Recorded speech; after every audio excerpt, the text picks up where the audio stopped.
ঢাকা ৮ আসনের সম্ভাব্য স্বতন্ত্র এমপি প্রার্থী ও ইনকিলাব মঞ্চের মুখপাত্র শরীফ ওসমান হাদীকে গুলি করে হত্যা চেষ্টা মামলায় প্রধান আসামি ফয়সাল করিম মাসুদ, রাহুল দাউদের স্ত্রী শাহেদা পারভিন সামিয়া, শ্যালক ওয়াহিদ আহমেদ, অপর আসামি মারিয়া আক্তার লিমার 5 দিনের রিমান্ড মঞ্জুর করেছে আদালত।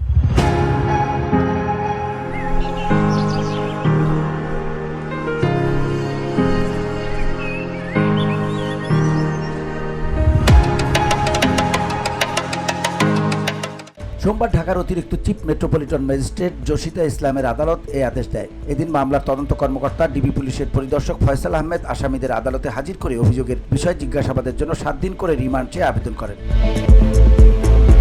হাদীকে গুলি করে হত্যা চেষ্টার অভিযোগে রোববার পল্টন থানায় ইনকিলাব মঞ্চের সদস্য সচিব আব্দুল্লাহ আল জাবের বাদী হয়ে মামলা করেন। মামলায় দণ্ডবিধির একাধিক ধারায় আসামিদের বিরুদ্ধে অপরাধমূলক ষড়যন্ত্র, হত্যা চেষ্টা, বিপজ্জনক অস্ত্র ব্যবহার করে স্বেচ্ছায় গুরুতর আঘাত, দুষ্কর্মের সহায়তার অভিযোগ আনা হয়েছে।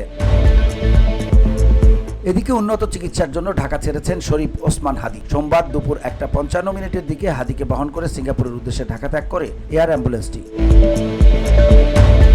রোববার শরীফ ওসমান হাদীকে উন্নত চিকিৎসার জন্য সিঙ্গাপুরে পাঠানোর সিদ্ধান্ত নেওয়া হয়। প্রধান উপদেষ্টার প্রেস উইং জানায়, 2 দিন ধরে ওসমান হাদীর চিকিৎসার জন্য সরকার সিঙ্গাপুর, থাইল্যান্ড, মালয়েশিয়ার কয়েকটি হাসপাতালে যোগাযোগ করেছে। এভারকেয়ার হাসপাতালের বিশেষজ্ঞ চিকিৎসক দলের পরামর্শে ও পরিবারের সদস্যদের সঙ্গে আলোচনার পর প্রধান উপদেষ্টাকে অবহিত করা হয়।